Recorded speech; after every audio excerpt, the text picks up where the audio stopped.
नमस्ते, स्वागत है आप सभी का मेरे YouTube चैनल में। मेरा नाम है अश्विनी कुमार।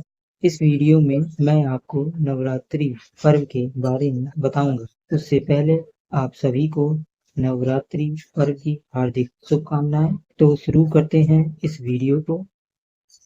नवरात्र अथवा नवरात्रि हिंदुओं का एक प्रमुख पर्व है। नवरात्र एक संस्कृत शब्द है जिसका अर्थ होता है 9 रातों का समय। इन 9 रातों और 10 दिनों के दौरान शक्ति देवी की पूजा की जाती है। साल में 4 बार नवरात्रि आती है: माघ, चैत्र, आषाढ़, अश्विन। इसमें से माघ और आषाढ़ में आने वाले नवरात्रि को गुप्त नवरात्रि कहा जाता है। यह चंद्र आधारित हिंदू महीनों में चैत्र, माघ, आषाढ़ और अश्विन प्रतिपदा से नवमी तक मनाया जाता है। चैत्र मास में वासंतीय और दूसरा अश्विन मास में शारदीय नवरात्र, माघ और आषाढ़ मास की नवरात्रि गुप्त नवरात्रि होती है। शारदीय नवरात्र का समापन दशहरा को दुर्गा प्रतिमा के विसर्जन के रूप में होता है।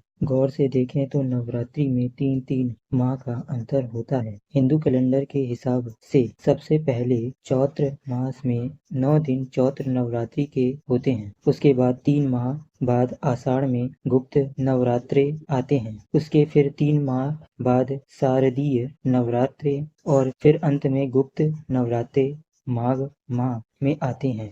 नवरात्र भारत के विभिन्न भागों में अलग ढंग से मनाया जाता है। गुजरात में इस त्योहार को बड़े पैमाने से मनाया जाता है। गुजरात में नवरात्र समारोह, डांडिया और गरबा खेल कर मनाया जाता है। ये पूरी रात भर चलता है।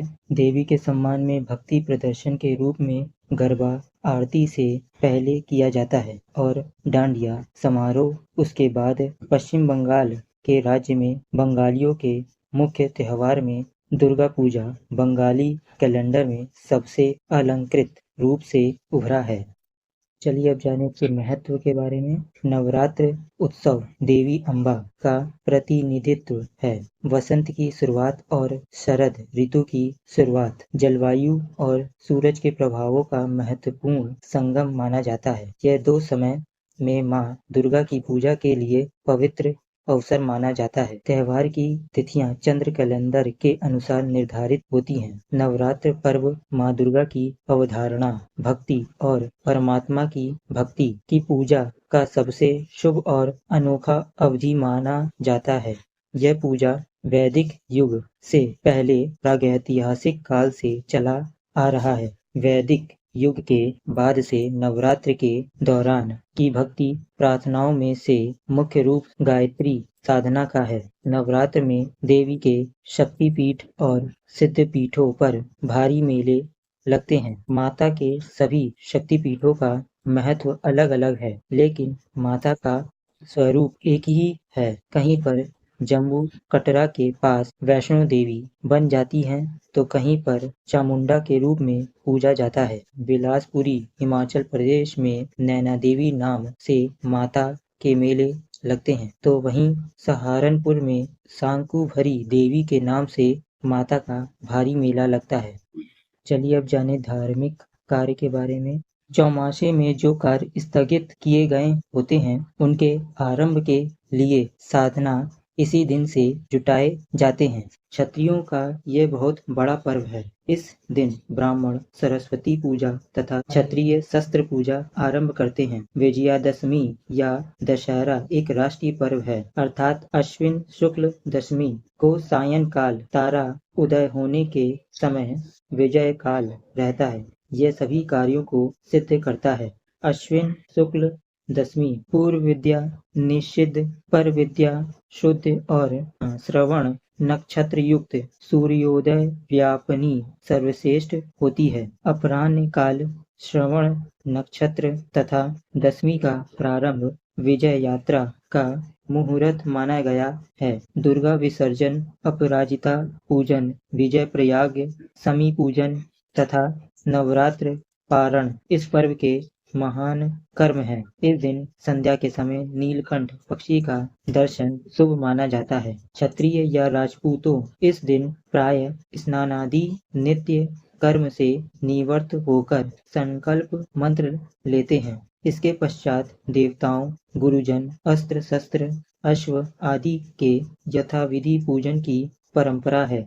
नवरात्र के दौरान कुछ भक्त उपवास और प्रार्थना स्वास्थ्य और समृद्धि के संरक्षण के लिए रखते हैं। नवरात्रि के 9वें दिन, जिसे नवमी कहते हैं, इस दिन 9 कन्याओं को घर में आमंत्रित कर उनकी पूजा की जाती है। कुछ लोग 8वें दिन यह पूजा करते हैं, जिसे अष्टमी कहा जाता है। भक्त इस व्रत के समय मांस, शराब, अनाज, गेहूं और प्याज नहीं खाते हैं। नवरात्र और मौसमी परिवर्तन के काल के दौरान अनाज आमतौर पर परहेज कर दिया जाता है, क्योंकि मानते हैं कि अनाज नकारात्मक ऊर्जा को आकर्षित करता है। नवरात्र आत्मनिरीक्षण और शुद्ध अवधि है और पारंपरिक रूप से नए उद्यम शुरू करने के लिए एक शुभ और धार्मिक समय है।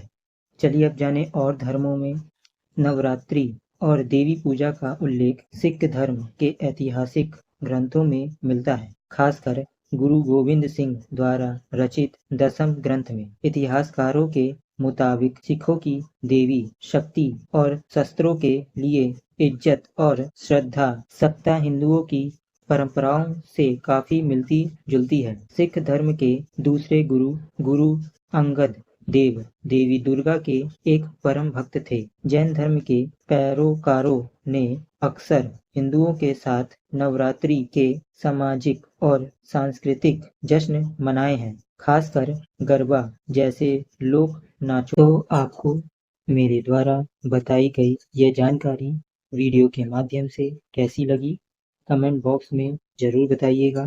तो मिलते हैं अगली वीडियो में। जय हिंद।